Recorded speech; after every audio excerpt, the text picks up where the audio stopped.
Bienvenidos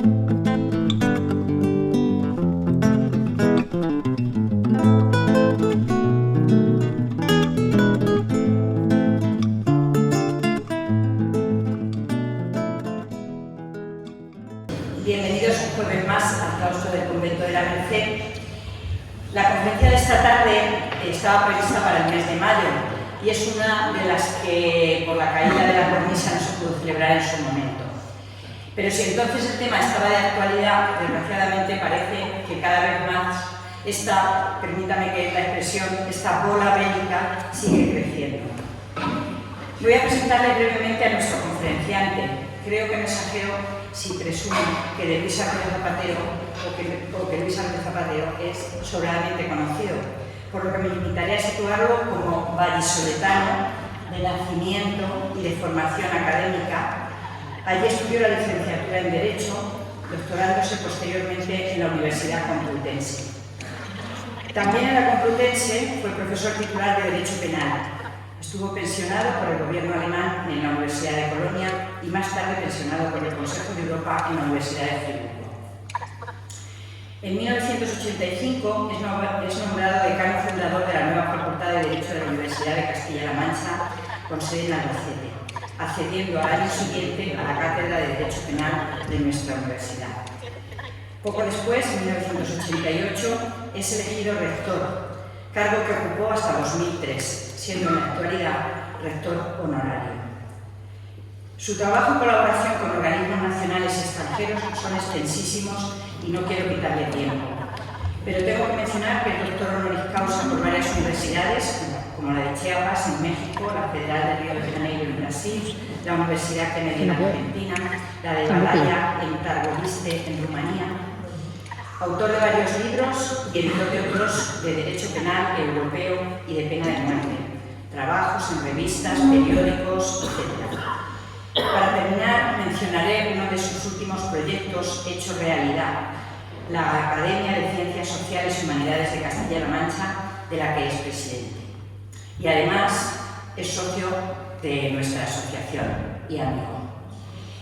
Les pido por favor que apaguen o silencien sus móviles y Luis, muchas gracias por acompañarnos y por compartir con nosotros este tema, las guerras del presente y su literatura que tenemos tan presentes.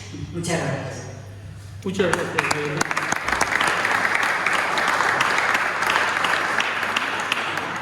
El que se honra soy yo por ser miembro de esta comunidad, que me parece el hecho cultural más notable de esta ciudad tan difícil. Y además que es ya una realidad consolidada, fundamentalmente por quienes lo organizan, pero también por los que vienen sistemáticamente. Yo siempre suelo soñar, antes de inaugurar un congreso o algo parecido, o dar una conferencia, que no va a haber nada. Y ese es un pánico escénico que me imagino que también las organizadoras tendrán de vez en cuando. Ciertamente, el anuncio de la conferencia logró cerrar el espacio, pero por fortuna he visto que está haciéndose de necesidad virtud y arreglando todo el conjunto de los tejadillos. En la universidad tenemos un principio que debería ser de oro, que es no hablar más que de lo que uno sabe. Esto yo lo aprendí con sangre, porque en este baño que yo me di en muy poco tiempo de Castilla-La Mancha, me enteré de que había una cosa tremenda, que era que debajo todo estaba lleno de agua. Y como se había secado, por muchas razones, entre otras cosas, porque había mucho riego, pues no se me ocurrió otra cosa que plantear en la Junta de Gobierno que había que suprimir los pivots.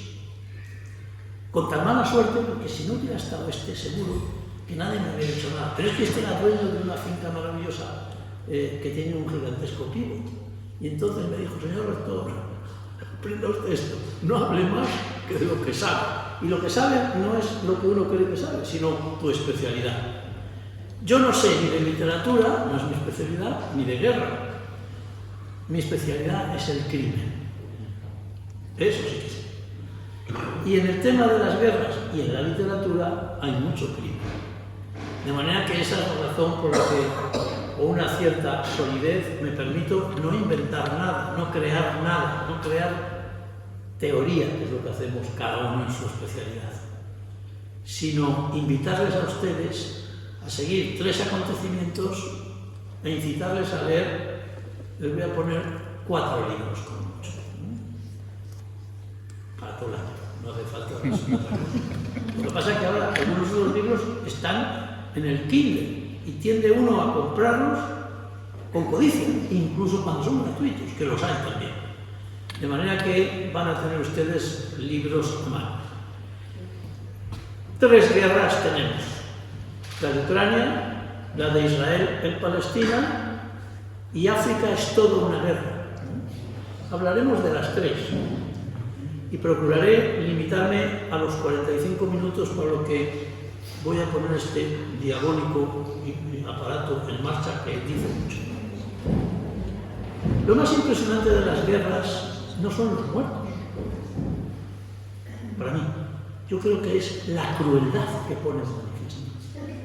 Las guerras no son limpias y hoy día parece que menos.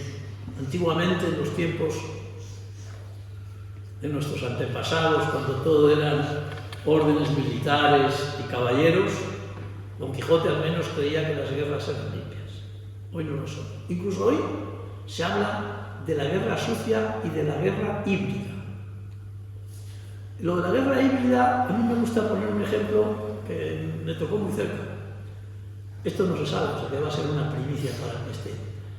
Yo fui el intermediador en la compra por el ayuntamiento del convento de las Terreras. Que nadie se atrevía a acercarse a las monjas que entonces y ahora siguen siendo concepcionistas y que se habían marchado de aquí por extinción, básicamente, desobedeciendo al obispo. En realidad, desobedeciendo al obispo con razón, porque no he visto a nadie que trate peor a las mujeres que los obispos. Me refiero a las monjas, no a las mujeres en general. Y entonces, el deán Jesús, que acaba de dejar nuestro mundo, me hizo una explicación de todo el problema. Y cuando terminó el asunto bien, le llamé y me dijo: tus enseñanzas han dado sus frutos. La guerra híbrida consiste en que el que hace la guerra hace cosas raras nuevas. Por ejemplo, prohibir la exportación de aceite de girasol.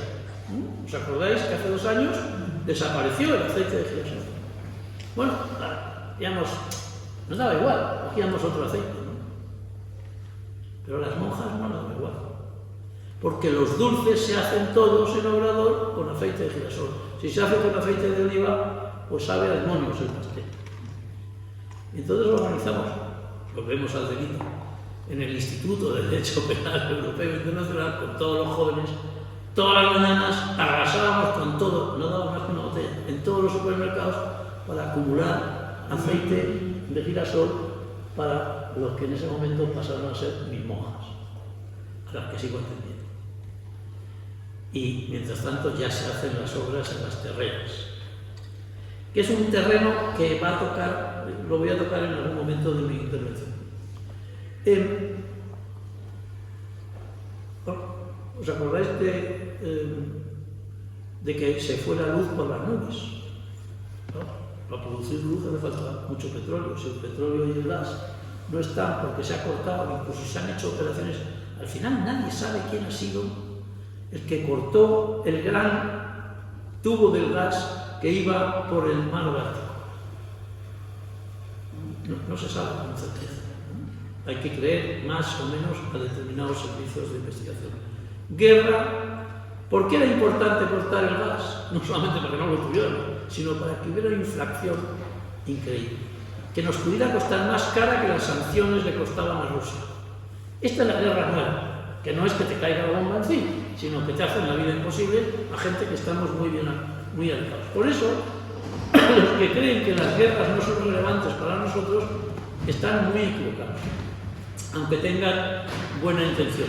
Desde el punto de vista nacional español, es importante saber que lo que define si una guerra es lícita o no, y si unas conductas en la ejecución de la guerra son lícitas o no, es algo que se elaboró teóricamente en la Universidad de Salamanca en los años 1400, en el siglo XVI. El personaje que todos conocemos es Francisco de Vitoria. Cualquier internacionalista comienza siempre, sobre todo hoy, con Francisco de Vitoria. Aquí, en la época del régimen interior, nos metieron al pobre dominico mañana, tarde y noche, y lo hemos tenido abandonado, pero yo ya lo he recuperado. Bueno, lo malo es que he recuperado también a Bartolomé de las Casas, que era más combativo. Y precisamente el jueves pasado tuve una experiencia maravillosa, que fue conferenciar sobre Bartolomé de las Casas en la capilla renacentista de lo que todos ustedes conocen como Museo de Escultura, pero que era un convento de dominicos, donde tuvo lugar la famosa discusión y controversia que organizó el emperador para ver si se ponen de acuerdo con el asunto de las Indias. Es decir, Indias e indios, ¿no? Bueno, y ahí recordamos eso. Esta idea se formulaba en latín, el jus ad bellum y el jus in bellum. Y conclusión, solamente son lícitas las guerras de legítima defensa. Es decir, las respuestas para defenderse. Las intervenciones militares para lo que sea, que no sea eso, incluso cuando ya no es necesaria la defensa, que es lo que ocurre en algunas de las guerras que tenemos, pues ya pasan a ser ilegales. Consecuencias de que las guerras sean ilegales. Pues no todo el mundo termina en la Corte Penal Internacional, como es sabido. Pero algunos, por si acaso, no han vuelto a salir de su país nunca. Bush no ha vuelto a salir de los Estados Unidos. Aprendió del chileno, de Pinochet.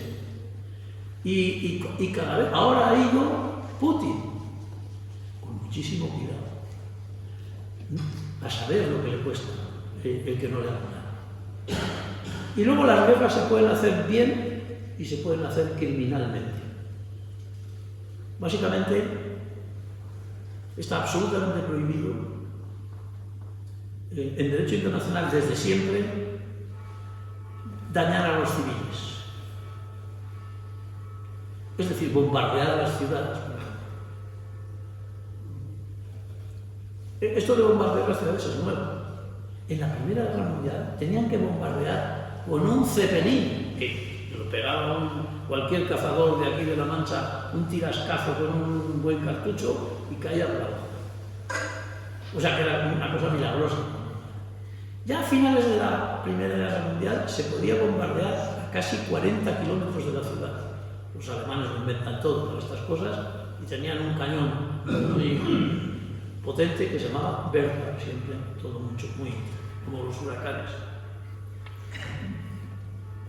Pero la aviación empezó a funcionar precisamente durante nuestra guerra. España fue el campo de pruebas de la aviación y bombarderos. En Guernica, pero nadie enuncia la cantidad de pueblos en la costa de Cataluña y de Valencia que fueron bombardeados por aviones y por barcos de los otros. Eso está prohibido. Claro, hay situaciones, pues también está prohibido utilizar un ejército o un grupo armado escudos humanos. Eso es ponerse debajo de un hospital y desde ahí hacer la guerra. Y los que tienen que defenderse se ven en la tesitura de si bombardear el hospital para bombardear a los que están debajo o ir a mano con cuchillo de remate, que decimos los cazadores. 3 guerras tenemos: Ucrania, Israel en Palestina y África Libre. A Ucrania ya la conocemos mejor, pero a pesar de eso la conocemos mal. Decía antes que a mí lo que más me impacta es la crueldad que vemos, porque creo que lo más humano es compartir el dolor de los demás. Eso es lo más noblemente humano. En la religión se llamaba, y se sigue llamando, por ejemplo, misericordia, ¿no? En lo que ya más allá de la religión, la compasión. Lo moderno, solidaridad, es lo mismo. Y eso es lo que inspira las imágenes. Pero tener imágenes de la guerra es muy difícil.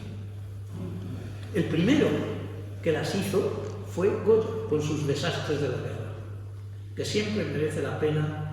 Esto es uno de ellos. Y tuvo que pasar, fíjense, una de las brutalidades mayores de la historia de la humanidad es el exterminio de la mitad de los judíos que había en Europa desde Moscú hasta Lisboa. 6 millones de los 12 que había. Y hecho de modo sistemático. Los que sobrevivieron, que fueron pocos, no lo contaron. Y los que contaron terminaron suicidándose, menos uno. Lo hizo Primo Levi, que es un libro que hay que leer. El primero de sus memorias, cuando cuenta cómo llega al campo de Auschwitz como judío italiano, pero químico. Eso a veces la química sirve para cosas útiles, y en este caso le salvó la vida, porque logró sobrevivir. Lo contó y terminó tirándose por una escalera de un 5º piso. Pero así muchos más. Solo Semprún, Jorge Semprún, aguantó. Y estuvo hasta el último año de su vida predicando en el campo de concentración donde él estuvo, que es Buchenwald. Una sugerencia que les hago. Los periódicos informan fatal. O sea, yo no lo explico. Y las televisiones peor. Las televisiones son lo peor de la democracia. Y algunas especialmente, que viven de mirar por la bragueta y mirar las desgracias y miserias de tantas familias que encima se hacen famosas solo por eso. Bueno, tampoco hay que ir a las enciclopedias. Tengo la satisfacción de participar en esta aventura que se llama El Grand Continent, dicho propiamente, que es un original francés, pero que está hecho por los jóvenes investigadores de ciencia política de París, y lo hacen, hay mucho latino, y lo hacen también en español. Prácticamente con 24 horas de diferencia los artículos se traducen. Es abierto, gratuito, y encuentran una información relativamente breve, pero hecho por grandes personajes, que te da pues, la seguridad que dan los grandes personajes, que sí que se equivocan igual que los demás, solo que aciertan casi siempre. He dicho las guerras que tenemos, pero las guerras que pueden venir. Esto va a estar en las 3 guerras que vamos a mencionar, lo vamos a tener muy en cuenta, porque hay gente que piensa que estamos lejos de la guerra. En la última, cuando se ha presentado el último libro de este grupo de los parisinos en Madrid, había una antigua corresponsal de televisión española en muchos sitios, pero entre otros en Nueva York, que intervino y nos dijo, yo me he quedado con la expresión para otras cosas, no nos queremos enterar, como decía mi paisana de Valladolid, no nos queremos enterar. La guerra planea sobre todos nosotros. Y aquí ya no tenemos memoria de la guerra, a pesar de que se esfuerce Paco Alía como jefe de toda la operación de la memoria histórica. Pero no hay memoria de la guerra, ¿no? De lo que es la guerra. Ni siquiera la guerra en Ciudad Real fue una guerra tan terrible como en otras ciudades, ¿no? Solo los crímenes fueron iguales en otras ciudades, antes y después. Y digo esto porque tenemos una guerra en Ucrania, pero lo que más nos afecta a nosotros, bueno, a la monja por supuesto lo del aceite, que se ha medio resuelto, gracias a la guerra, claro, la guerra que ha habido que hacer a los rusos y a lo que hemos aportado, pero los rusos tienen solamente 2 salidas al mar que un imperio tenga solo 2 salidas al mar es como un caldero que hemos puesto a hervir y que no tiene válvula de seguridad. Eso es una salida al mar, es por Crimea, por el Mar Negro, que fíjense ustedes cómo está. Los ucranianos se han cargado a la flota que tenían allí. ¿Y qué les queda a los rusos por la salida al mar? Pues el único puerto, claro, tienen más mar, pero con la diferencia que es un mar, el Mar del Norte, que se hiela y durante 6 meses no pueden salir ni sacar sus barcos con todas sus armas nucleares y las armas de pesca y todo lo demás.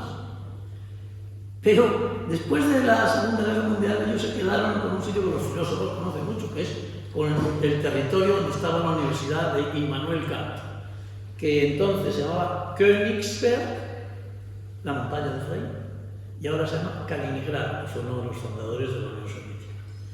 Y ese es un puerto que lo han mantenido porque es el único que tienen garantizado que puede salir al mar. Pero no está dentro de Rusia. Hay que pasar por Estonia.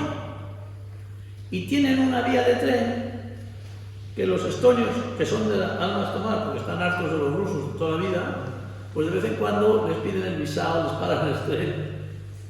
Ese es el peligro más grande que tenemos. Porque se puede desencadenar una guerra nuclear directamente, mucho más fácilmente que cualquier otro conflicto, enfrentamiento, bombardeo en cualquier parte de Ucrania.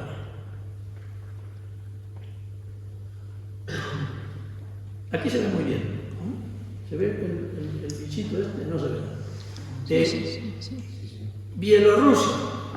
Todavía hay que pasar Bielorrusia para llegar a Rusia. Se viene en tren y llegan aquí, Kaliningrad. Y aquí están los lituanos. He dicho estonios, pero es que no hay forma de distinguir. Y aquí Polonia. Bueno, ese es un riesgo de guerra espectacular. Y me parece que es Lituania la que está perfilada y nombrada, que no tengo posesión todavía, en sucesión de Borrell.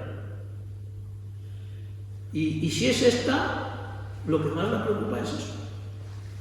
No le preocupa Gibraltar. Otro sitio que hay una guerra permanente, y de vez en cuando nos dicen unas cosas, es en toda esta parte del sur de Rusia, que es ya, pues esto, Georgia, que resulta que ahora está que si sí, que si no, la guerra entre Georgia y Azerbaiyán, en todos estos guerras permanentes. El Cáucaso es la madre de todas las guerras. La otra guerra es la de Israel. Y ahí tenemos que... Los españoles son judíos, lo que pasa es que no sabemos por qué. O como todos pasamos a la clandestinidad al convertirnos, pues solamente cuando te descubrían y pasabas al fuego purificador, pero quién sabe de quién es descendiente de judíos o de moros, después de haber sido expulsados unos y otros, no lo saben. Pero yo los reconozco a todos en el hospital. El hospital es el sitio en el que todos somos iguales. El próximo día que vayan al hospital, no se lo deseo, vayan solo de acompañantes. Fíjense, los tipos humanos que hay, pues la mitad son Sancho Panzas y unos cuantos Quijotes, así altos y espirados. Y luego se ve otros que dicen, pues yo siempre digo a mis alumnos, que siempre tengo bastantes, digo, esos hombres que os gustan de la televisión, en las series, que tienen los ojos verdes, son todos moros. Lo que pasa es que son moros de Alcurnia.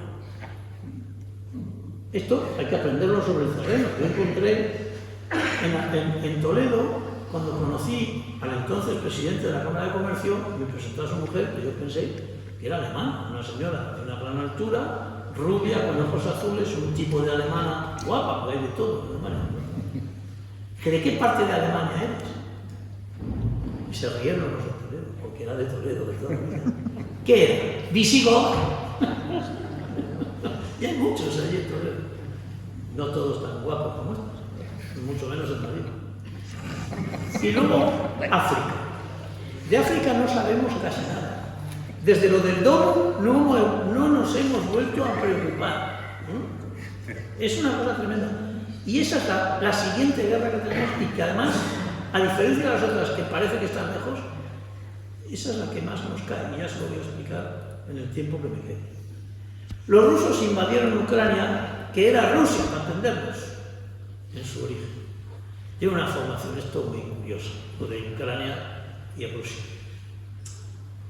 Aquella parte del mundo es como España en la época en la que había al menos 3 reinos poderosos, León y Castilla, Aragón, Navarra y el de Valencia, que unas veces era de unos y otras veces de otros, y luego los reinos árabes. Bueno, pues es como si se hubiera quedado así. A nosotros nos costó 700 años quitarnos los de encima, pero allí se los han quitado hace 4 días. Y entonces invaden porque ellos, ¿qué piensan los rusos? Pues los rusos piensan que Ucrania es suya, por varias razones. Una, porque es verdad que la mitad de Ucrania es ruso hablante, aunque fijaros lo que son las guerras, hay muchos rusos hablantes que han dejado de hablar ruso, porque se consideran víctimas. Rusia es un imperio asqueroso, ¿no? Lo ha sido siempre. Decimos de los chinos no tienen edad, pero no se cansan, y los rusos tampoco se cansan, pero de perseguir a la gente, a ellos mismos. Y cuando persiguen, hacen esto, reducen las ciudades a polvo, ¿no? A mí esta foto la tengo en 2 medidas, de lejos y de cerca. Pero esto es la indefensión máxima, ¿no? El disparar sobre civiles, para mí, es la expresión máxima de la crueldad. Ucrania es más grande que España, ¿eh? Es más grande que Francia, es más grande que... O sea, es un país europeo muy grande. Y está rodeado de los polacos, ¿no? Bueno, los polacos es que se apoderaron de media Ucrania durante 200 años, o sea que los ucranianos tampoco se fían mucho de los polacos. Incluso la suma de Lituania y Polonia crearon un reino que se llamaba de las 2 naciones, que consistía en que se unieron precisamente para quedarse con una gran parte de Ucrania. En esta parte de Ucrania, en la parte izquierda, está la ciudad de Leópolis. No, esto en la televisión no lo explica. Se llama Lviv el ucraniano, Lviv el ruso. Díganme la diferencia que hay. Y los alemanes lo llaman Lemberg. Y yo creí ingenuamente que había que llamarlo León. Pensé que era alguna colonia romana de alguna región. Pues no, era en homenaje a un rey. De los de la época, o sea, estos empiezan a asomar la cabeza en nuestra época de Alfonso X el Sabio, posiblemente. Y viven 200 años tan ricamente haciendo la guerra a todo el mundo, pero luego se les cayó el mundo encima. Se ocuparon del territorio los tártaros, que estaban en Crimea, pero luego Stalin quitó a los tártaros y los mandó a Siberia. Stalin resolvió las cosas expeditivamente. ¿Les sobraba una población? Pues la mandaba a 1000 kilómetros. ¿No? ¿Que llegaban a la mitad vivos? No lo preocupaba. Eso se llamó incluso hetmanato para la mayor confusión. Entonces llega la Revolución Rusa y no saben qué hacer con Ucrania, porque esta parte, digo, era de posesión austriaca. Lo voy a reducir a una anécdota que oímos contar a todos los españolitos de la primera democracia cuando iban a los países del este, después de caído el muro y todo eso. Que todos habían estado en el mismo sitio. En una ciudad que un señor que estaba sentado en una puerta les había contado que sin cambiar de puerta ni de vivienda había tenido 5 nacionalidades diferentes.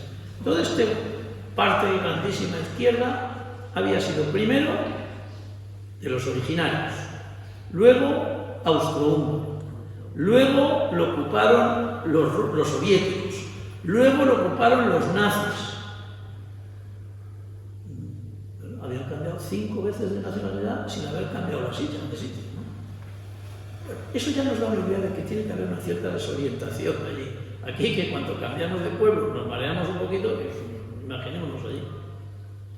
Esto es la vieja Centroeuropa, que no eran estados, eran zaratas, era donde había un zar, donde había un príncipe, pues eso, un reino de taifas, que era lo que era nosotros, ¿no?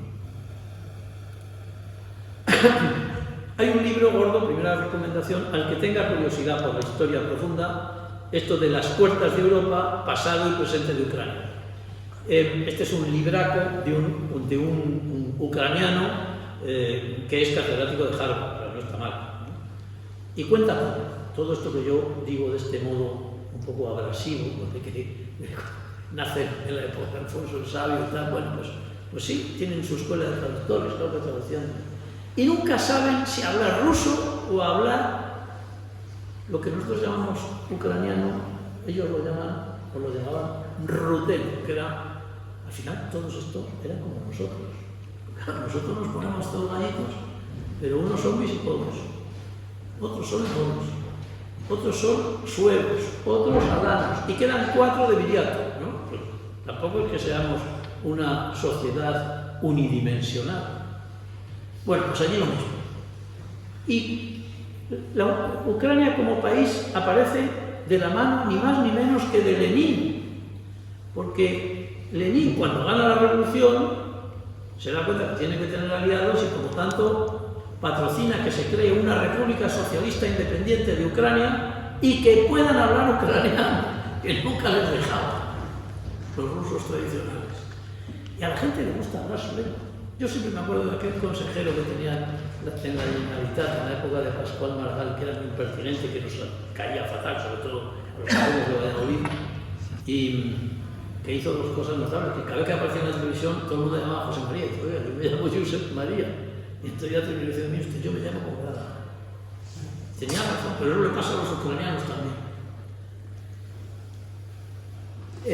Claro, este segundo libro, pues también de actualidad, claro, todos estos son libros nuevos, se llama Una vidriera en Leópolis, es una perspectiva muy bonita. Es 4 mujeres de 4 generaciones de la misma familia en Ucrania, que viven todas, todo el tiempo, en la misma casa donde hay una vidriera.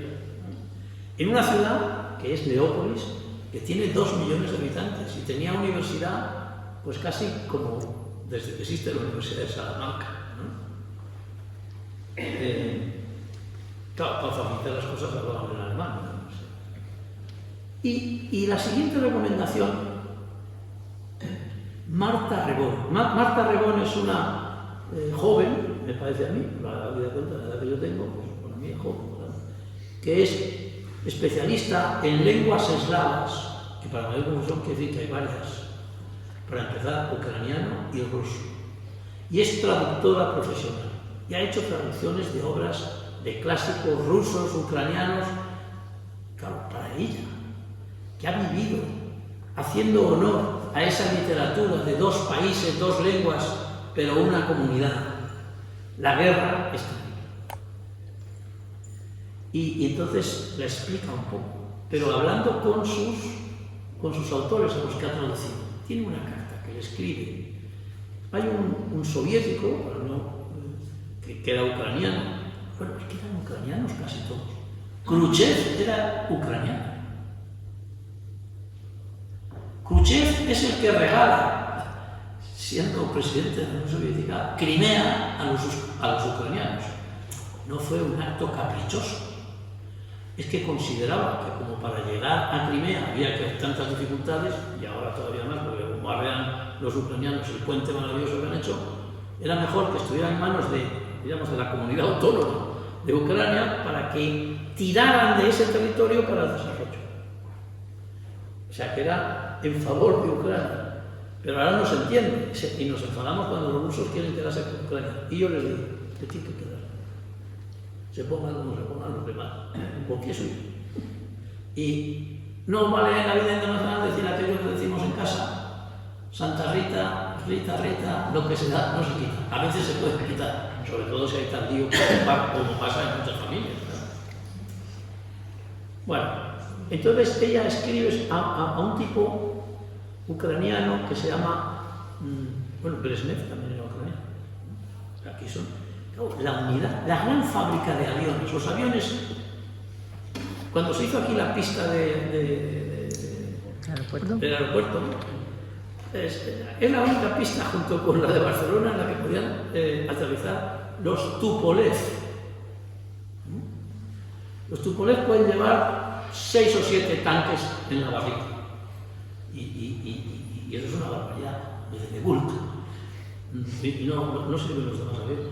Bueno, pues la fábrica de Tupolev estaba situada por la Unión Soviética en Ucrania, porque eran hermanos, ¿no?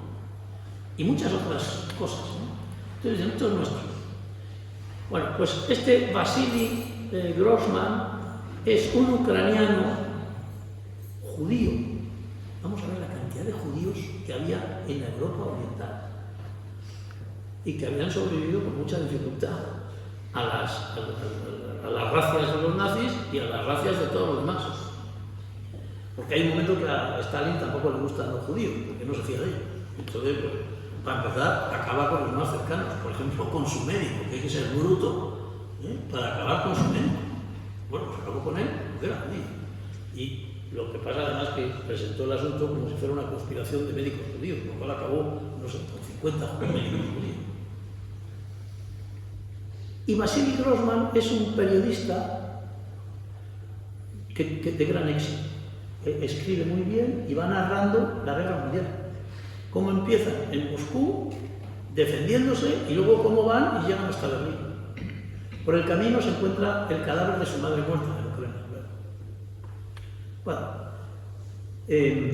es un testimonio. Luego, naturalmente, no lo dejaron publicar el libro en la Unión Soviética, porque no les gustaba que dijeran lo de los judíos, porque no, eran soviéticos los muertos. No, que además son judíos, pues no les gustaba, y lo prohibieron, sin más. Claro, una vez que se desmorona la Unión Soviética y todo se corrompe, no solo políticamente, ellos deciden que toda la riqueza se convierta en sociedad por acciones, reparten las acciones entre la gente, valen muy poco, y lo que hacen es comprar a la gente las acciones. ¿Quiénes solo compran eso? Pues los que han robado antes. Y entonces se quedan con las empresas. Los llamamos los cleptócratas. Han pasado 20 años, siguen haciendo lo mismo, y el jefe de todos es Putin. Porque la base fundamental del robo de la riqueza de los países socialistas es los servicios de inteligencia. Y el jefe era Putin. Bueno, ese caos económico, esa corrupción bestial, en Rusia, pero en Ucrania el principal problema que tienen para entrar en la Unión Europea es que saben por dónde entra el dinero de la Unión Europea, pero no saben por dónde sale. Y la corrupción, bueno, acaban de hacer dimitir al presidente del Tribunal Constitucional, acaban de hacer dimitir al fiscal general, no por mandar correitos, no, porque falsificaba los certificados de inútiles para la guerra de la gente que es capaz de dar millones por eso, ¿no? Bueno, un fenómeno de corrupción que viene de esa falta de moralidad. Voy a hacer indicación de otro libro, que es esta, Sophie Oskanen. Bueno, la gente es muy rara, ¿eh? Esta es finlandesa, pero es hija de ucranianos. Y no sé si el padre o la madre, además, era estómago, o sea, pero conoce muy bien todo y cuenta lo que pasa cuando cae el mundo soviético. Y en esta novela, El Parque de los Perros, igual lo recuerdan si se lo digo. Cuando empieza la guerra, la última, o sea, la de la invasión, hay un grupo de españoles que han comprado embarazos allí y protestan porque ¿quién les va a resolver el problema? Esta es la novela que cuenta cómo un país desmoralizado como Ucrania se convierte en el paraíso de las granjas de mujeres guapas para inseminar artificialmente con lo que sea, para los que no pueden hacerlo o porque no pueden o porque no deben en nuestros países. Y ella cuenta esa vida de una joven que encuentra la solución económica de su vida, haciéndose embarazar mediante inseminación artificial. El que a mí me habla de que eso tiene que ser un espacio de libertad, procuraré insultarlo en público, ¿no? Porque los únicos casos que conozco son gente que debería hacer otra cosa o no debería haber hecho ninguna. Y para las mujeres convertirse en granja. Esto igual antiguamente había granja, porque Acordaos cuando había 11 hijos, 12 hijos. Aquello era una granja. Pero no se hacía con esa finalidad. Sophie Oscar. Y en esa novela cuenta también cómo viven los ucranianos, o cómo vivían. Cosas que realmente te dejan bien. Por ejemplo, es un país muy rico en carbón. ¿Y dónde está? En vez de tener las minas como todo el mundo, las tiene en algún sitio, las tiene en su casa. Y claro, las ciudades están todas a punto de caerse sobre sí mismas. Es como los que hacen casas encima de donde hay los grandes depósitos de agua vacíos de La Mancha, que se hunden, ¿no? Claro, se hundió. Las tablas de miel, pero mal. A mí me habían nombrado recientemente y no podía ser yo el culpable, pero si no hubieran echado la culpa también. Pues ahí lo cuenta, cómo hay cantidad de familiares muertos porque se les cae la mina encima de su casa. Claro, todo eso es fuera del control de Hacienda, etcétera, etcétera. Y esta se ha hecho famosa, desgraciadamente, porque la cayó una bomba el otro día cuando estaba en una cafetería con 3 colombianos. Conclusión, no conviene ir con colombianos a ninguna parte. Porque además los 3 colombianos han quedado vivos. Pero ella no. Y esta acababa de publicar un libro muy premiado, y muy singular ella, porque además de novelista es informática. Y escribe la vida en Kiev durante la guerra. Bueno, Ucrania tiene demasiadas partes, ¿no? He dicho antes, había esa parte que era como austriaca, había la parte del norte que era como polaca, la parte que llamamos del Donbass, rusohablantes. Esta es polaca. Esta es polaca y judía, como casi todas las que salen aquí. En mi experiencia internacional, en las organizaciones, no en la representación de los países, yo siempre que veo un tipo que habla varios idiomas y que se mueve bien, investigo y es judío. Judío de raza, no que sea del Estado judío. O sea, ellos tienen una capacidad de supervivencia que nos ganan a todos. A mí, desgraciadamente, en ese asunto no me gana la vida ni por el arroyo ni por el zapatero, que seguro que uno de los dos pues viene de ahí.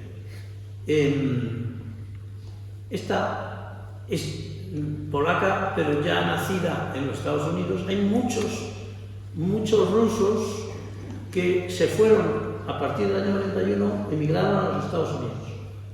Como hablan raro, los admiten bien. Luego tienen que aprender inglés, que no es lo mismo, pero ellos tienen ya la facilidad de ser incomprensibles. Aquí tuvimos en el instituto a un catedrático de Odessa, que él decía que hablaba francés e inglés. Bueno, pues nosotros éramos capaces de entender ningún idioma. Y por contar algo gracioso, el día que empezó la guerra, cogió el coche, se fue al aeropuerto de Rumanía y se vino aquí porque tenía una hija que había sido Erasmus, había dado disgusto a sus padres quedándose en España, casándose con un español, y resulta que se pudo escapar de allí, era ya de edad no militar, y bueno, pasó un año y dijo que prefería que le bombardearan los rusos a vivir con su mujer, que se había venido también en casa de su hija. O sea que las guerras las hay en todo. Bueno, pues este libro es un libro que ella hace, recién caídos los muros, y ella hace un viaje desde el norte de Polonia por todos estos países que se han liberado, entre comillas, del mundo soviético, y en donde a la gente normal les han tiro, porque han perdido todos los recursos. Es como si desaparece la seguridad social de la gente, ¿no? Bueno, como fácil, para los funcionarios. Eso es un lío padre, pues esto es lo que les ha pasado. Y no hay ayudas para nada. Hay una anécdota que yo he vivido. Yo acompañé a Miguel Ángel Martínez, que era un diputado histórico de aquí de Ciudad Real. Él no era de Ciudad Real, pero era como si hubiera nacido aquí también. Estaba muy amanchado. Y fue diputado, eurodiputado, y fue en un momento determinado presidente de la Asamblea Parlamentaria del Consejo de Europa, que es lo otro más allá de las naciones de la Unión Europea. Y le hacían, los rusos estaban queriendo entrar. Ahora les hemos echado, pero entonces estaban queriendo entrar. Y entonces pues acompañamos un grupo de personas de aquí, de Castilla-La Mancha.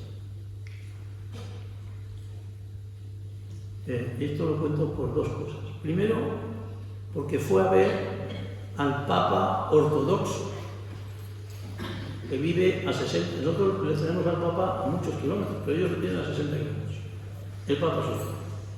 En esa época, el Papa, cuando recibió a Miguel Ángel, le invitó a merendar una lata de sardinas, que dice Miguel Ángel, que encima era portuguesa. Bueno, esa era la pobreza que había. Hoy no sabemos el dinero que tiene el Papa ruso, que no sabemos, porque está untadísimo por Putin, porque es muy apoyo de Putin, ¿no? Hasta cuando que los ortodoxos ucranianos se han separado, no queremos ser de este Papa. Y bueno, todo esto, en ese viaje conocimos, o sea, nos pusieron de ayudantes a 3 chicos y una chica. Uno hablaba español divinamente porque había sido hijo de un diplomático ruso en Madrid. La rubia hablaba ruso y hablaba todas las lenguas porque era listísima y era un bellezo. El que hablaba español dice, bueno, yo ya no sé lo que va a ser de mi vida porque yo estoy formado para estar de diplomático en el mundo, pero aquí no haya diplomáticos, esto cualquiera entra ahí. La rubia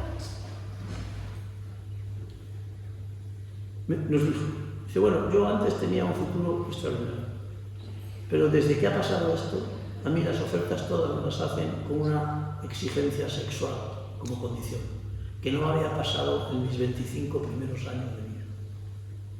Y el tercero, le habían formado para ser diplomático en Laos. Ya no hay relaciones con Laos, se quedó sin futuro, le hicieron director del Centro de Estudios Europeos. Esto da una idea del trastorno, no solamente de la pobreza, para los sectores débiles, que era solo la mayoría, sino para todo el mundo, con lo cual muchos huyeron. Y esta lo cuenta todo, mucho.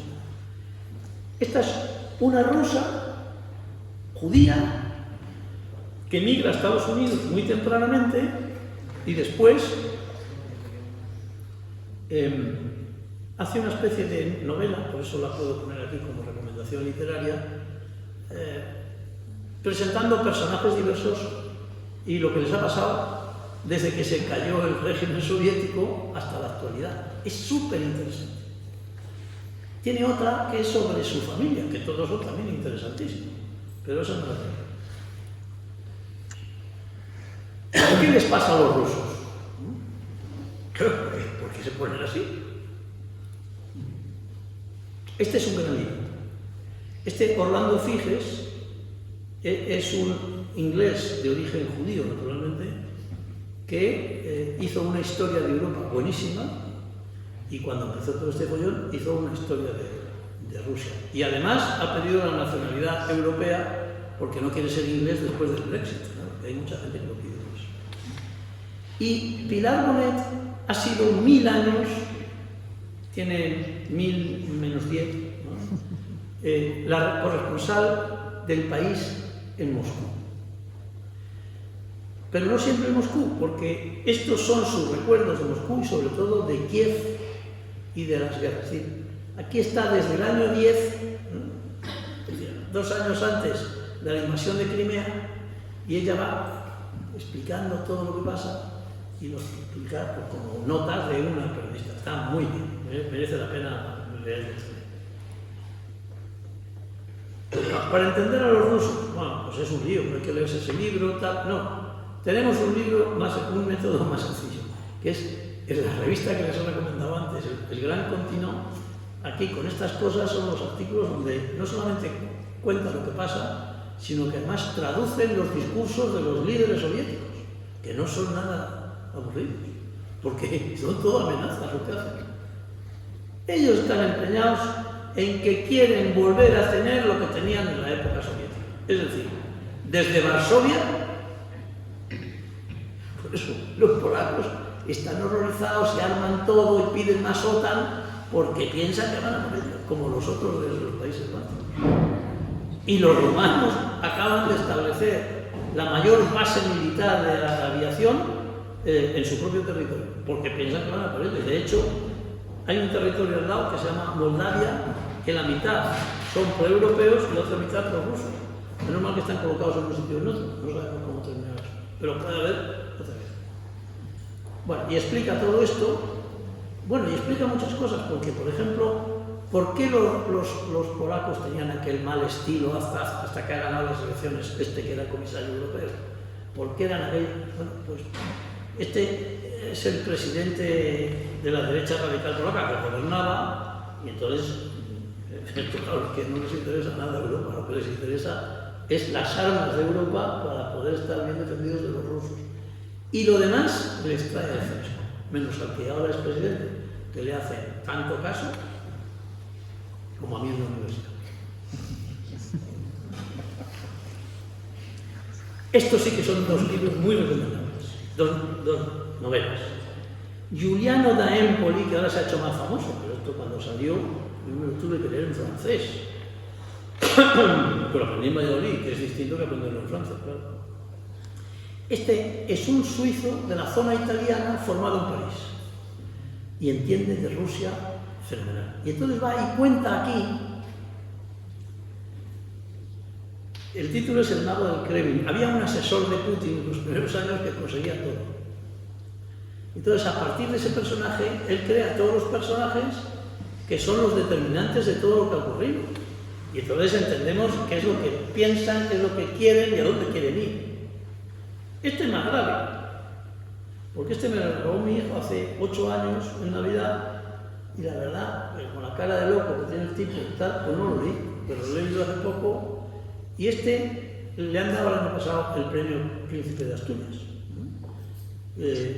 Y su madre, que se llama, esto de las mujeres en Europa no se entiende, o sea, se casan, se tienen que coger el nombre del marido, se divorcian del marido y siguen teniendo el nombre del marido, toda la vida. Bueno, vaya ella, ¿no? A veces no conviene. Limonov, Emmanuel Carrère, la madre ha sido la secretaria de todas las academias de Francia, del instituto de Francia. Y era, en realidad no se llamaba Carrère, tenía un apellido de familia ruso, porque era de familia rusa, que muchos habían emigrado a Francia.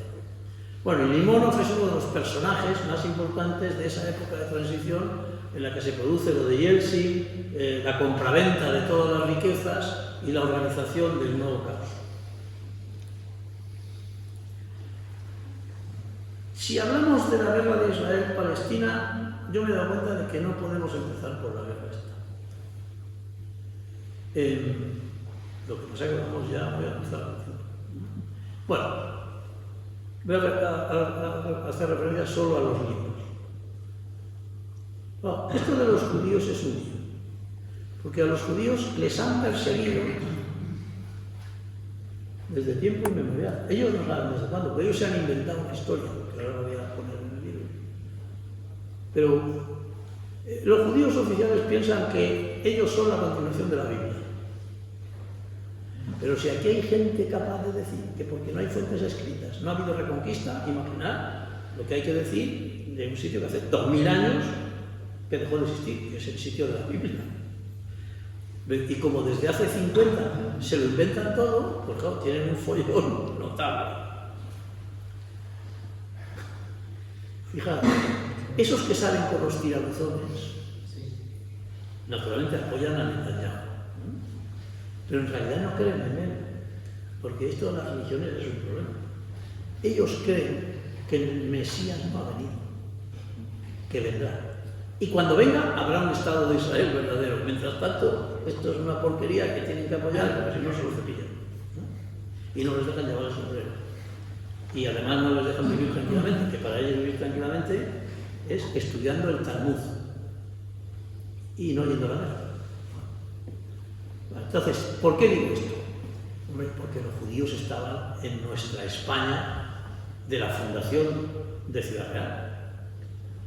Hasta que una ola de antisemitismo religioso que gritaba San Vicente Ferrer, bautismo o muerte, pues unos se convertían y se bautizaban, pero otros, bueno. Y luego había entre medio los que decían que se convertían. En el año 1391, después de un gran pogrom en Sevilla, se extiende hasta Toledo y se mata a los judíos a mansalva. En Ciudad Real podría haber 2000 crios, como además era una ciudad del rey y los reyes protegían a los judíos, bueno, no había más.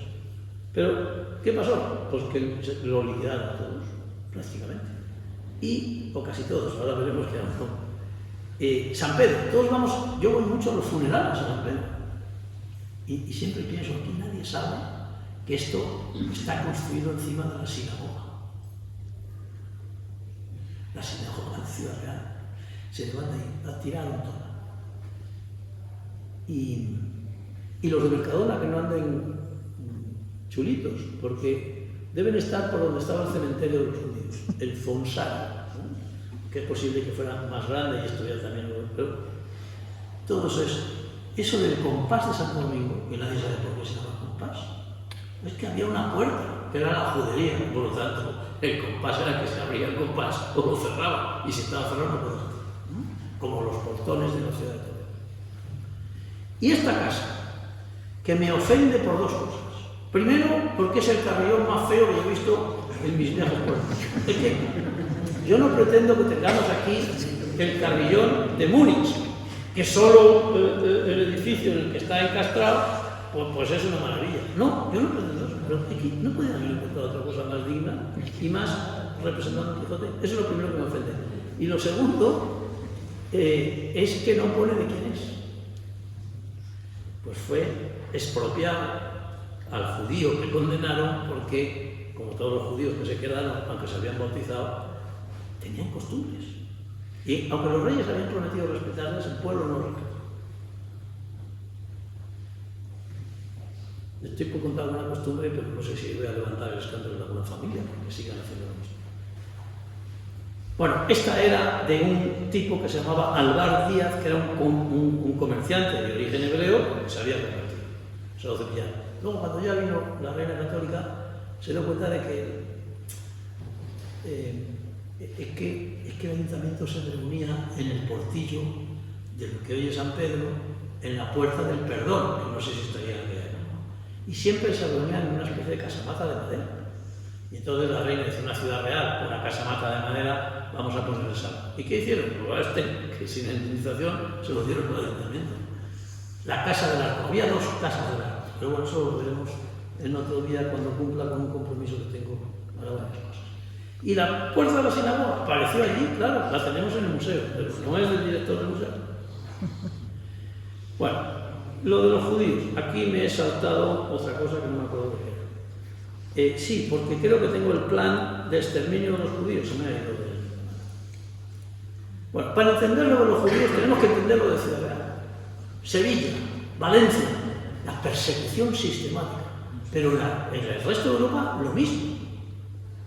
El caso Dreyfus a finales del siglo XIX, son capaces de condenar a un inocente porque era judío, hasta que Emilio Zola hace aquella página Yo acuso y puso a toda la justicia militar francesa por los ojos y tuvieron que declararle inocente. Pues allí donde no había ni Zolas ni periódicos libres, pues ahí sí estaba. Termina la guerra. Han exterminado 6 millones de judíos. Hoy sabemos perfectamente cómo lo hacían. Ya todo el mundo lo sabe. Todo el mundo ha visto alguna película sobre el Holocausto. Ha visto la lista de Schindler. Ha visto la serie aquella famosa del Holocausto, que fue la primera que se vio. La primera que vieron los alemanes. Cuando lo vieron los alemanes, los nietos se rebelaron contra los padres. Los abuelos ya no vivían.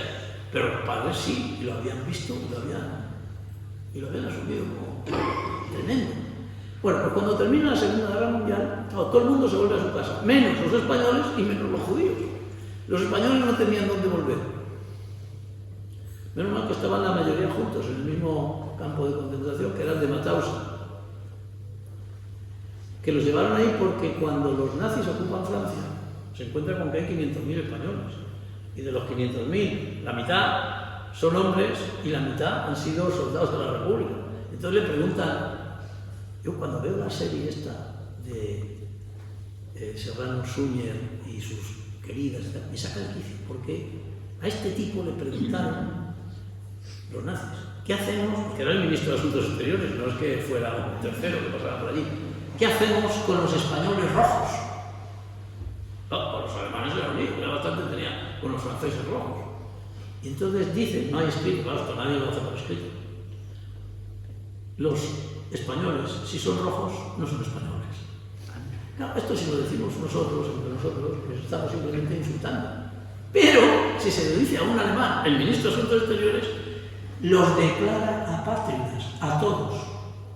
Y por eso los mandaron a todos al campo de concentración de los apátridas. Normal que se juntaron casi 10.000. Sobrevivieron 5.000. Pero por eso. Y los que no estaban en ese campo es porque les habían detenido por otra cosa, como a Semprún, que le habían detenido como francés. Porque hablaba muy bien todos los idiomas. Vale, por eso es importante saber idiomas. Porque si llega a un campo de concentración, tiene su buen puesto. Bueno, ¿qué hacer con los judíos después? Los españoles ya se sabe. Pues no sabían qué hacer. Y había miles de judíos en campos que ya no eran de concentración. La palabra campo de concentración que ha sido utilizada hace unos días por una persona que a mí me parece una persona excelente, pero se ha equivocado, no en la crítica política, no sé, sino en los términos de un campo de concentración, pero un campo de concentración. No es un campo de refugiados, no es un campo de concentración de viajeros, no. Me ha parecido una cosa horrorosa, horrorosa. Entonces los tienen en campos de concentración que han convertido en campos de distribución de inmigrantes. Y entonces ellos intentan irse a Estados Unidos, pero no les dan la visa a los ingleses, porque los ingleses piensan que se van a ir a Palestina. Porque Palestina era el territorio administrado por los ingleses. Y ellos no querían enfadarse con los árabes, porque sabían que venía una guerra y tenían que tener aliados. Y entonces no los dejan ir a ninguna parte. Y todos habéis visto esta película, Éxodo. Y si no la habéis visto, volverla a ver. Porque había miles de judíos a los que les decían que la única alternativa que tenían era volver a Alemania. Volver a Alemania. Y entonces todo esto se convierte en un problema internacional de primera edad. De hecho, se reúnen las Naciones Unidas y esto lo he leído muy bien. Dos libros. La invención del pueblo judío. Esto es más para historiadores, porque dice, bueno, ¿los judíos de dónde vienen? Pues de Judea, ¿no? Pues no. Había 12 tribus de Israel, y alguna parece que se perdió. ¿Y dónde se perdieron las otras? No se sabe. ¿De dónde salieron los judíos de aquí? Tampoco se sabe. Les pasa como a la Reconquista. Amos Oz es un escritor judío de origen, bueno, centroeuropeo. La abuela es de un país, el padre de otro. Y escribe cosas muy bonitas. Y esta es la historia de amor y oscuridad, que es la historia de su familia. Y esto yo di con él porque sabía que contaba cómo, por vez primera en la historia de la humanidad, todo el mundo atendía a la radio porque era la primera retransmisión en directo de una votación de las Naciones Unidas. No había habido nunca nada en directo. Y esto lo oyeron hasta los del barco que iban, ¿no? Y lo cuenta él cómo lo vieron y lo oyeron en su casa.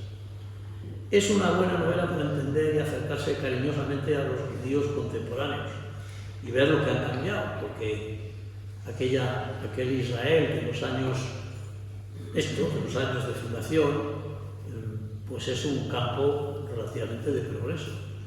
Y hoy es que son rusos. Hay más del 15% de la población que son rusos, que tienen toda la desmoralización del mundo, de toda su historia de sus países, y además están los de otros países socialistas igualmente desmoronados. O sea que eso es una tragedia, por eso ha cambiado todo, y ya gobiernan los fanáticos religiosos, los fanáticos políticos y los delincuentes. Porque Netanyahu es un delincuente. No solo por los crímenes de guerra, sino por la corrupción, por las violaciones. Bueno, por eso hizo una operación contra el Tribunal Supremo, que el Tribunal Supremo por fortuna no lo permitió, y luego vino la guerra. Bueno, en esto de Israel hay una historia española muy bonita que es esta.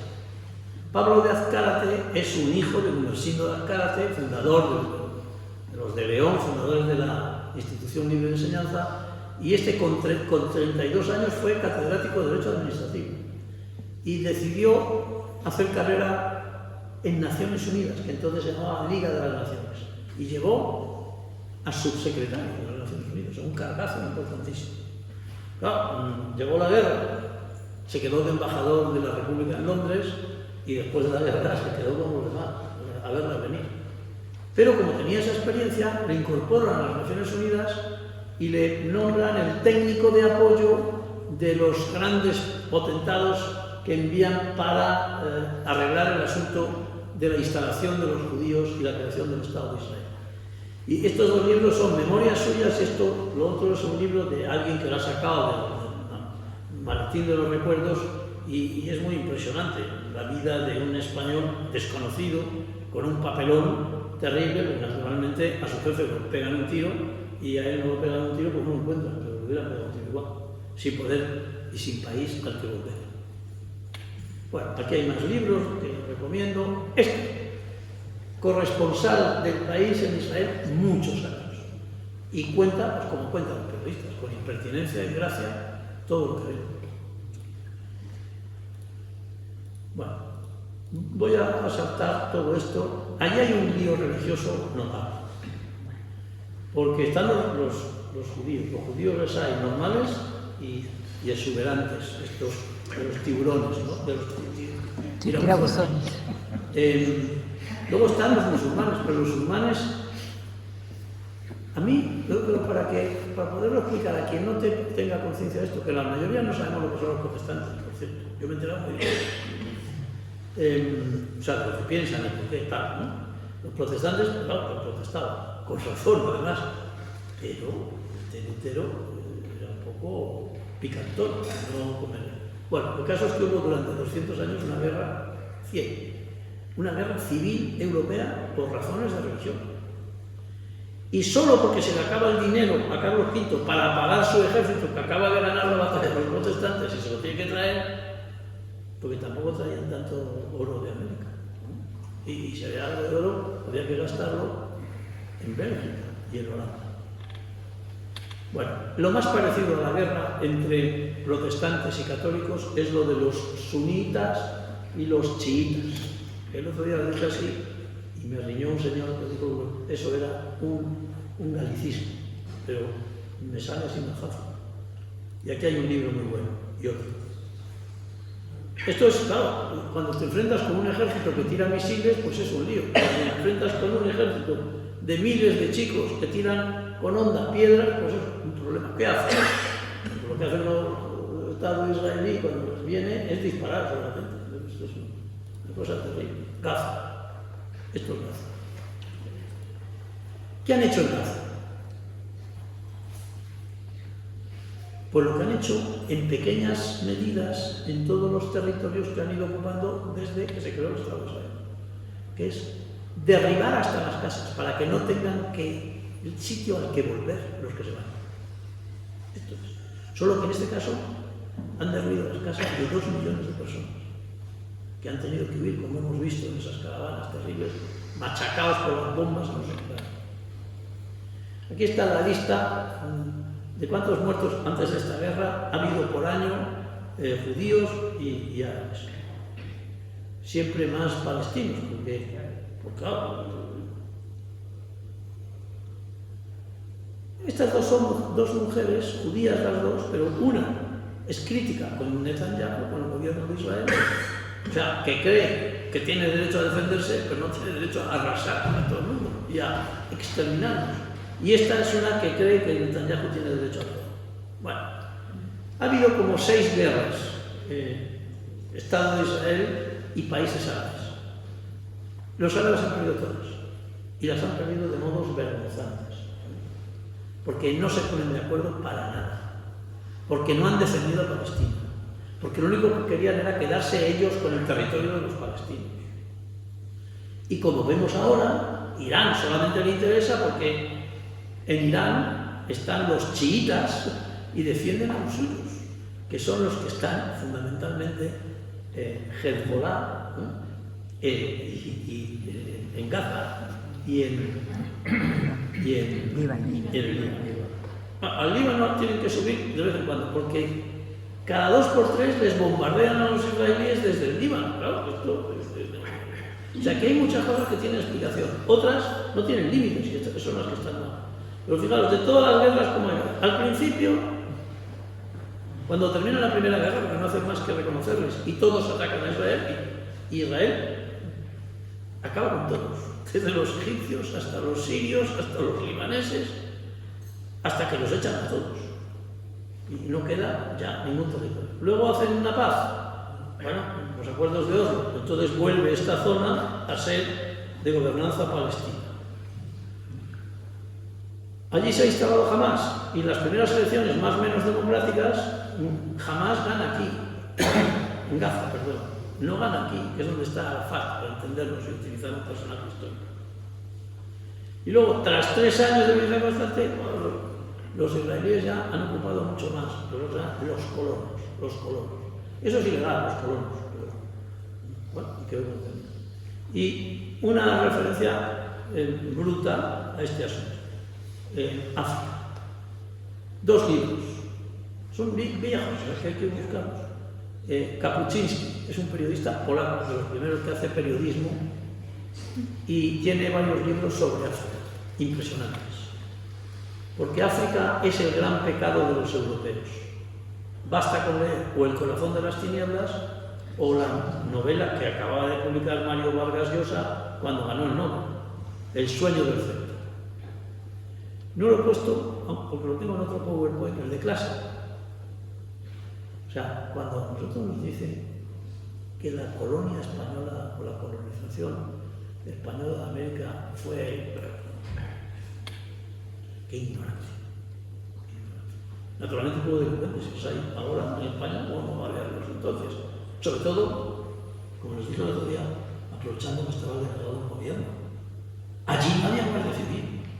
Y ya sabéis lo que pasa cuando no hay guardia civil. La gente hace lo que da la gana, todas las barbaridades. Bueno, pues allí no había guardia civil. Pero cuando llegó la guardia civil, o sea, el poder real, verdadero, pues lo que hacían era crear universidades. Antes de Harvard se habían creado la Universidad de México y la Universidad de Lima. Esa es la colonización española. Y Bartolomé de las Casas denunció que en la primera época estábamos en manos de españoles codiciosos y sangrientos. Y él estaba allí también en uno de ellos. Pero no se arrepintió, se convirtió 2 veces. Bueno, y en el Congo, todo lo que es África Central, que encima se lo atribuyeron al rey de Bélgica como propiedad particular. No había virgen que no fuera desflorada por las autoridades delegadas de él. Y al que no entregaba a su hija virgen, le cortaban las manos.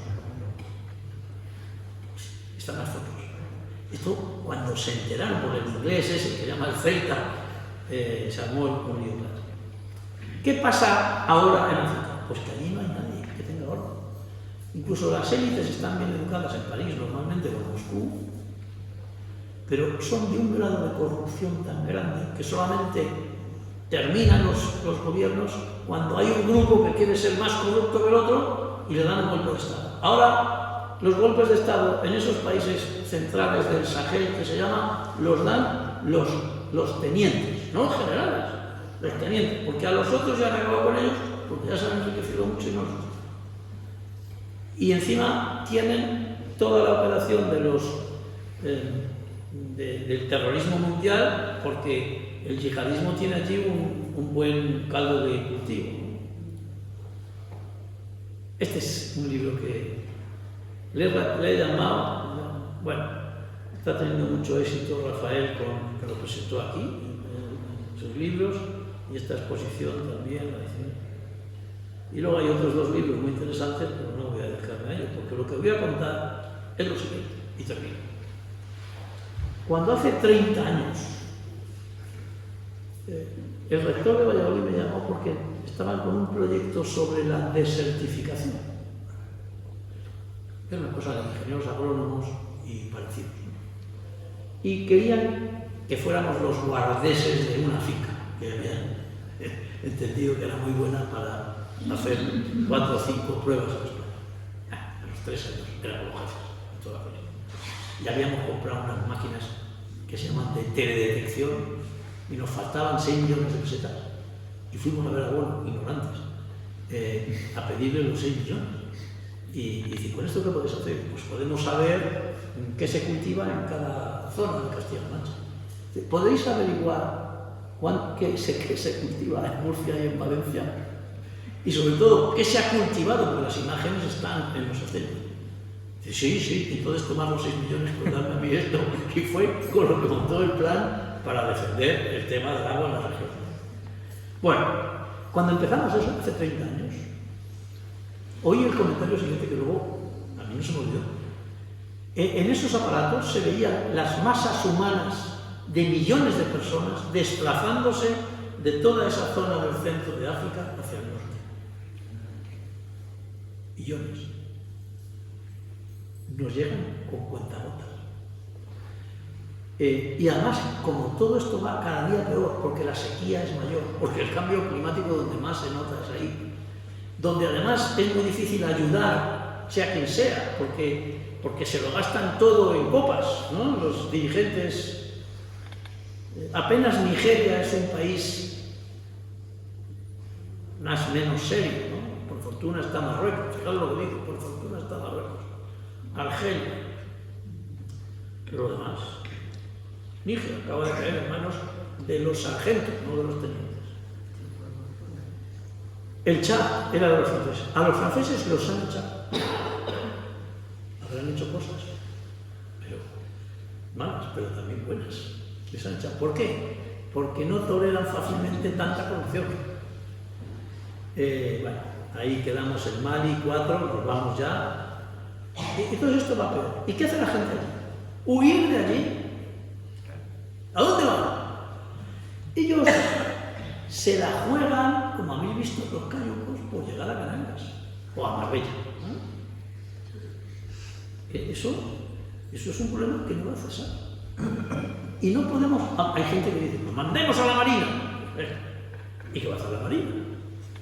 Llega del cayuco, coge a los inmigrantes, los sube, les da una botella de agua y los vuelve a tirar al mar, porque claro, ¿qué van a hacer? Si quieren mandar a la Marina. Entonces, esto es un problema del país. O sea, yo creo que esta reacción que ha habido, sea cierto o no, que haya un aeropuerto o 10 preparados para una operación en la que además hay una sedición de algunas comunidades autónomas que no quieren participar en el reparto de los inmigrantes, lo que pasa como hay suprimido el delito de sedición, pues estamos a poner. Pero a lo que voy, van a venir más.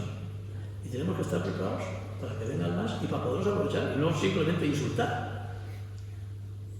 Yo, el otro día estaba en una conferencia y veo, no debería contarlo así. Se me ocurrió llamar al presidente de la Cámara de Comercio y digo, oye, si esto fuera verdad, habrá que hacer un plan, ¿no? Si fuera verdad, si no es verdad, oye, da igual. Pero es una buena idea, porque ¿cómo lo vamos a hacer a todos en Canarias? Si allí no hay posibilidad humana de tenerlos, ya está todos. Pues si los tenemos en 6 aeropuertos, a mí se me ocurren 2. El de Ciudad Real, que hacía 1000 años que nadie se acordaba del aeropuerto de Ciudad Real, que me parece uno de los crímenes más graves contra nosotros mismos que hemos hecho nosotros mismos. Hay un aeropuerto estupendo en Salamanca, con lo cual los que ya sean universitarios pueden hacer un máster. Pero si estamos aquí, que no hay quien sepa conducir los camiones. Y el presidente de la Cámara de Comercio tiene 200 camiones. ¿Cuántos le faltan? ¿Y de dónde los va a sacar? Ya no hay más ucranianos. Entonces, cosas que no se pueden marchar de allí, porque les tienen llamados a la misma. O sea, me pareció terrible, equivocado, todo, bestial la forma de tratar el problema, y claro, menos mal que no lo llamé, porque a continuación dijo al día siguiente que iba a instruir a todos los empresarios porque no colaboraran en el montaje de lo que fuera eso en el aeropuerto. Me quedé de pie, no me he recuperado. Claro, ni yo, ni Paje, porque a Paje le ha creado un problema espantoso, que no saben, ni se han enterado. O sea que a lo mejor le han dado el susto, porque claro, todo el mundo se defiende como puede. Total, que esto de África... Bueno, ¿y qué puede ¿por qué nos tiene que preocupar esto? ¿Porque vengan tantos negros? Que es un problema. Es un problema, son muchos. Pero, ¿y cuántos negros pueden trabajar dignamente y ocupar espacio y si se les forma, se les ayuda? No todos van a ir a Alemania, además a Alemania ya no les deja entrar. A mí lo que me preocupa más es que todo esto empuja para arriba. ¿Y sabéis cuál es la siguiente llave? Que ojalá no se produzca. Por el Sahara. Porque, ¿por qué se produce el 5 de octubre del año pasado el bestial ataque de Hamás contra los israelíes y aquellos que estaban en el concierto? Y matan, violan, machacan. Porque había un acuerdo entre Marruecos, Arabia Saudita e Israel para ir haciendo las paces. ¿Y qué es lo que han conseguido? Porque no haya forma de hacer ninguna paz, porque están todo el día matando palestinos, todos no quieren. Y por la misma razón puede Argelia instar alguna acción militar en el Sahara. Y si hay acciones militares en el Sahara, puede pasar cualquier cosa. Porque nadie debe olvidarse que aunque tengan 500 años la presencia española en Ceuta y Melilla, es distinto tener Ceuta y Melilla para ir de vacaciones a tener que tener aquello tomado militarmente para defenderse de lo que puedan ir. Este acuerdo que se llama, para mayor confusión, y termino, querida presidenta, Acuerdos de Abraham, que es lo que produce lo de Hamás, eso es lo que hace que cambie la posición sobre el Sahara España y Francia. Alemania todavía no lo ha dicho. Pero claro, cuando cambió Sánchez, yo ya sabía que iba a cambiar Francia. ¿Por qué? Porque nadie puede mantener hoy en día una guerra con un país por una situación de miseria en el que los argelinos viven de tener allí refugiados a los saharauis, a pesar de que esto dura mucho a los que están educados en la solidaridad. El otro día lo pregunté en Valladolid, y hay mucha tradición de recoger saharauis en casa. Hay mucha gente humanamente de sobresaliente inmutable que hacen eso. Y les duele que no puedan ser independientes, ni ellos ni nosotros somos independientes. Nosotros no podemos jugárnosla a una guerra nueva, ¿no? Que además se organiza muy fácil. Abren una puerta y entran 5.000 menores, como ya vimos. Bueno, o la marcha verde, pero en dirección distinta. Hay que estar cargados de aliados. No nos queremos enterar. Fin. Muchas gracias por su atención.